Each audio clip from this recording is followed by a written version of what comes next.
अस्सलामुअलैकुम दोस्तों, आज का हमारा जो टॉपिक है वो है एक्सपोनेंशियल फंक्शन।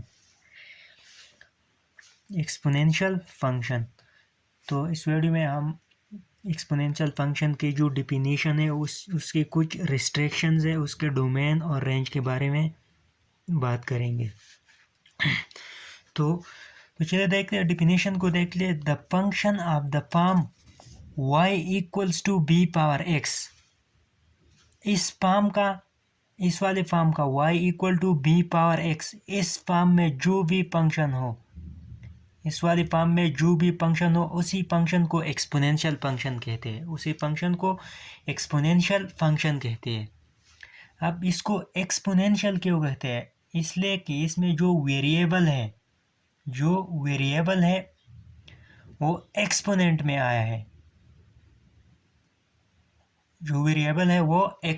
आया है। इसलिए इसी फंक्शन को एक्सपोनेंशियल फंक्शन कहते हैं।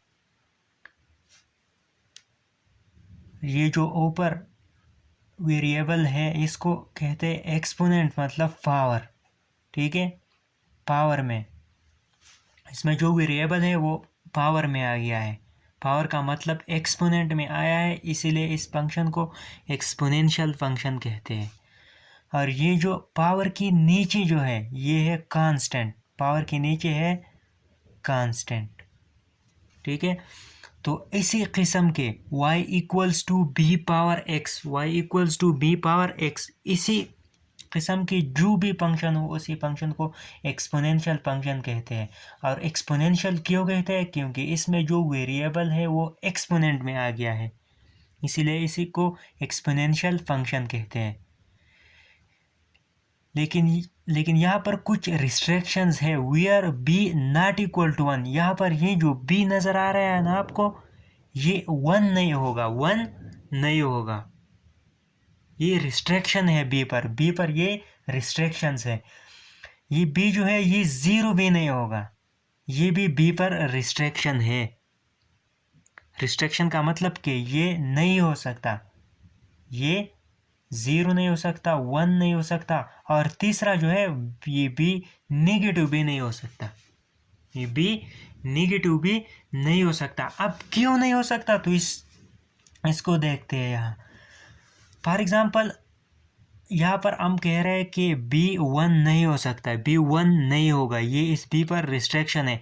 अब क्यों नहीं होगा? मतलब अगर ये b 1 हो तो क्या हो, इस फंक्शन के साथ क्या होता है? अगर ये b 1 हो तो फंक्शन के साथ क्या होता है? फॉर एग्जांपल अगर ये b 1 हो तो फिर y बन जाएगा, यहाँ पर b पावर x है, अगर b 1 आ जाए 1 तो फिर आ जाएगा 1 पावर x। और हमें पता है कि 1 पर जो भी पावर आ जाए तो वो वापस ही 1 के बराबर होता है। तो अब यहाँ पर देख ले, इस y को f ऑफ x लिख सकता हो, f of x equals to 1। अब इस फंक्शन को देख ले, ये एक्सपोनेंशियल रह ही नहीं सकता। फिर अगर b 1 हो तो फिर ये फंक्शन एक्सपोनेंशियल नहीं रह जाता, फिर ये कांस्टेंट होता है, तो इसलिए हम कहते हैं कि ये b 1 नहीं हो सकता। क्यों नहीं हो सकता? अगर 1 हो जाए तो फिर ये फंक्शन कांस्टेंट बन जाता है। अब 0 को देख ले, अगर ये b 0 हो तो y equals to 0 power x, और 0 के ऊपर b जो भी पावर हो वो वापस 0 के बराबर होता है,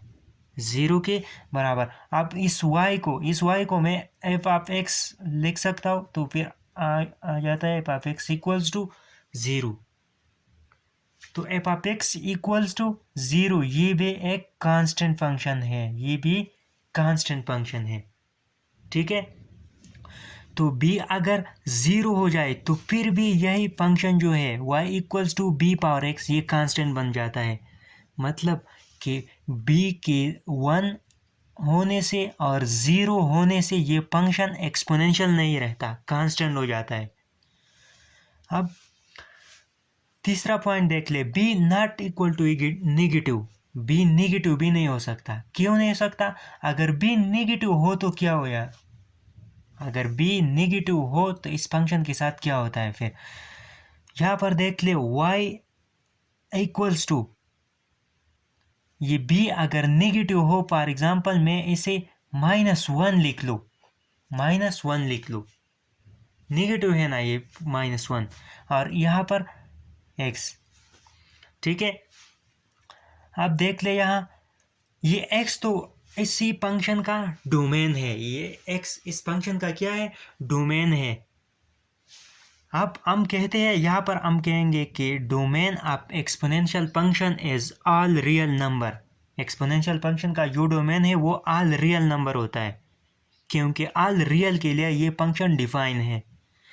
लेकिन यहाँ पर आप देख ले अगर b नेगेटिव हो b इज नेगेटिव अगर b नेगेटिव हो एंड इसके साथ ये वाला बात याद रखना है अपने एंड x इक्वल्स टू 1/2 अगर b नेगेटिव हो और x 1/2 आ जाए अगर b नेगेटिव एंड x 1/2 इस b नेगेटिव हो x 1/2 हो तो ये बन जाएगा y इक्वल्स टू ये तो नेगेटिव हमने पहले से ही लिया है और ये x अगर 1/2 आ जाए अगर x 1/2 आ जाए तब तो फिर ये बन जाता है 1/2 के जगह मैं इस पे स्क्वायर रूट लिख सकता हूँ इस पे मैं स्क्वायर रूट लिख सकता हूँ।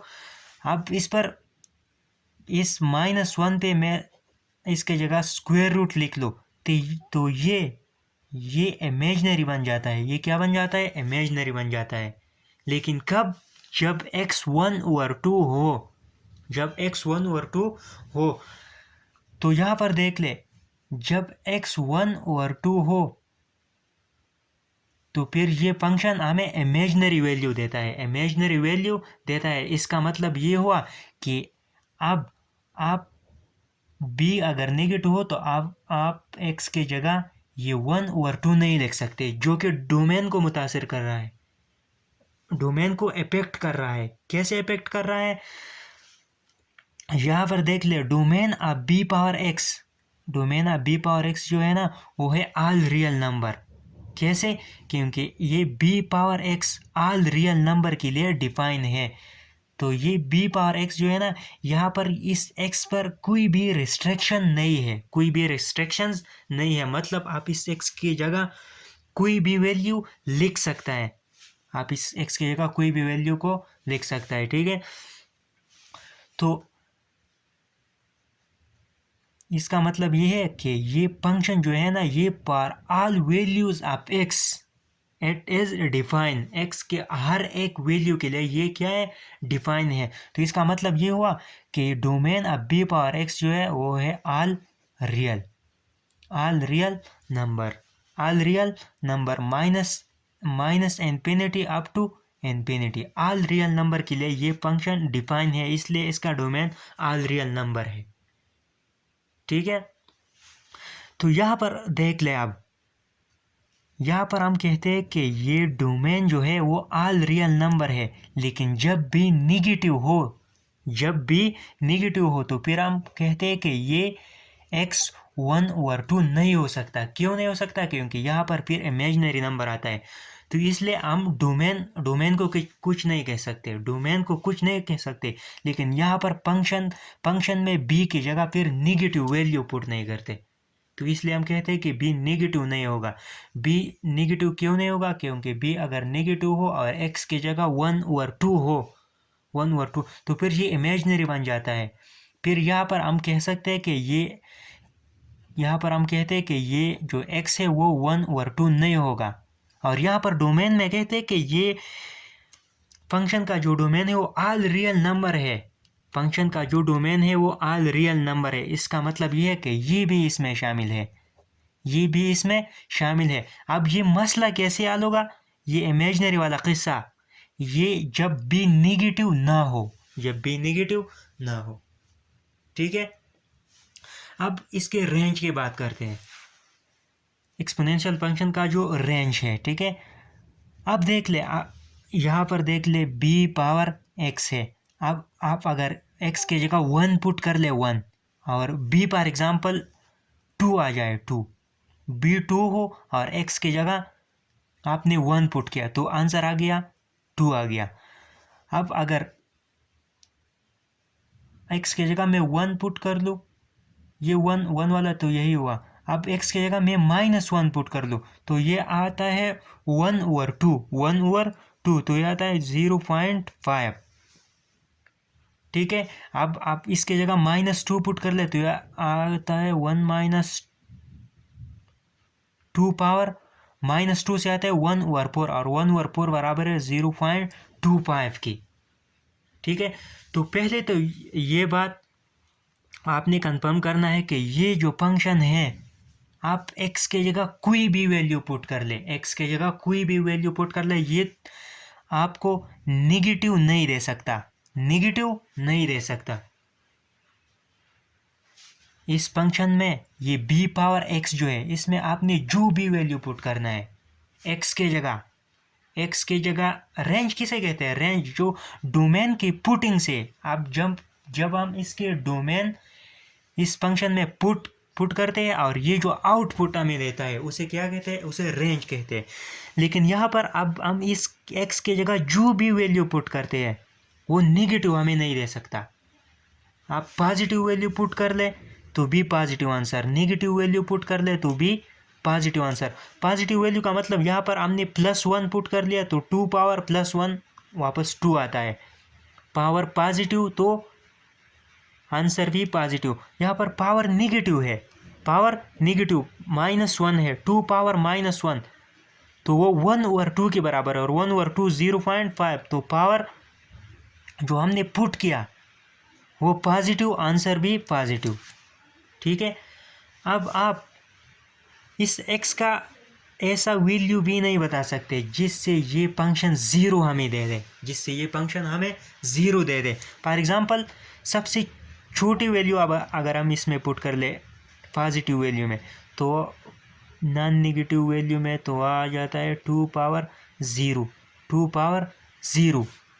ठीक है, 2 पावर 0 तो 2 पावर 0 से आता है 1। ठीक है, अब आप 2 पावर इस पर 100 पुट कर ले -100 तो बन जाता है 1/2 पावर 100। तो इससे भी कुछ ना कुछ आंसर तो आता ही होगा। मतलब ये इसका ये एक्सपोनेंशियल फंक्शन का जो रेंज है नंबर 1 तो ये नेगेटिव वैल्यू हमें नहीं दे सकता। दूसरा नंबर पे ये कि ये हमें 0 भी नहीं दे सकता, ये फंक्शन हमें 0 भी नहीं दे सकता। तो इसलिए हम कहते हैं कि रेंज ऑफ एक्सपोनेंशियल फंक्शन जो है ना वो है positive real number, positive real number 0 up to infinity, 0 up to infinity. ये है ओपन इंटरवल है, इसका मतलब ये है कि ये 0 शामिल नहीं है, मतलब ये 0 हमें नहीं दे सकता। 0 और इन्फिनिटी के दरमियान जो भी वैल्यू है ये सब हमें दे सकता है जो कि पॉजिटिव है आल। ठीक है, तो डोमेन ऑफ एक्सपोनेंशियल फंक्शन हुए all real number -minus infinity up to infinity, और एक्सपोनेंशियल फंक्शन का जो रेंज है वो है positive real number, positive real number. अब देखते हैं base e exponential function, base e exponential function. ये जो हमने ऊपर डिस्कस किया b पावर x, ये एक्सपोनेंशियल फंक्शन तो है लेकिन इसमें बेस b है, इसमें बेस b है तो इसे कहते हैं बेस b एक्सपोनेंशियल फंक्शन। अगर बेस a हो तो बेस a एक्सपोनेंशियल फंक्शन, अगर बेस e हो तो बेस e एक्सपोनेंशियल फंक्शन। तो ये बेस e एक्सपोनेंशियल फंक्शन किसे कहते हैं, when y equals to when n y equal to b power x। हमारे पास ये फंक्शन है b पावर x, इसमें b इक्वल्स टू e मतलब b रिप्लेस्ड बाय e। ये जो फंक्शन है हमारे पास, अगर इसमें हम when n था जब इस फंक्शन में हम b की जगह e रिप्लेस कर ले, b की जगह e रिप्लेस कर ले तो ये क्या बन जाएगा, y equals to e power x।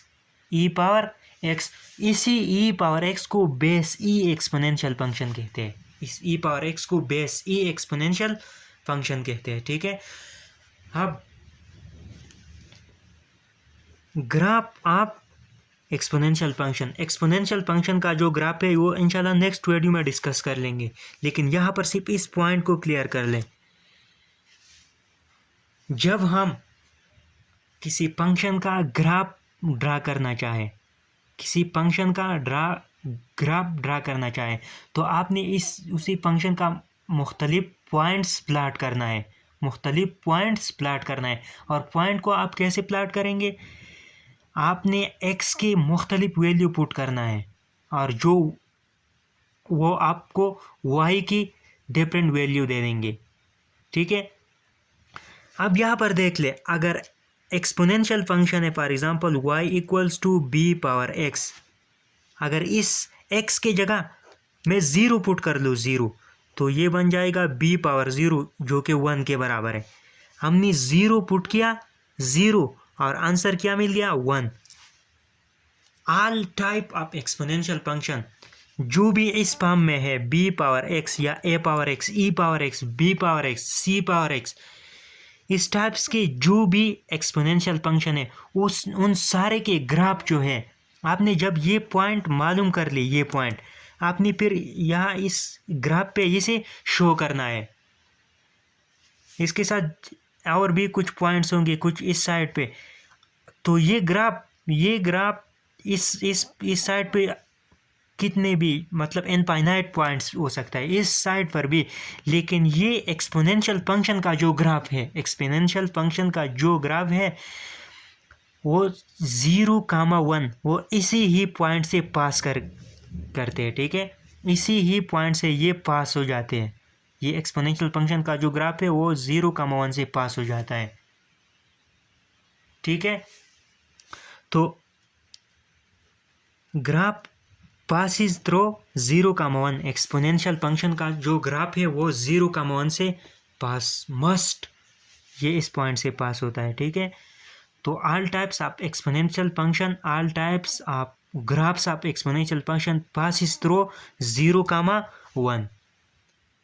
तो ये था हमारा आज का जो लेक्चर था एक्सपोनेंशियल फंक्शन के बारे में, ठीक है। इसी के बारे में जो भी कंफ्यूजन हो आप कमेंट सेक्शन में पूछ सकते हैं, मैं इंशाल्लाह जवाब दे दूँगा, ठीक है।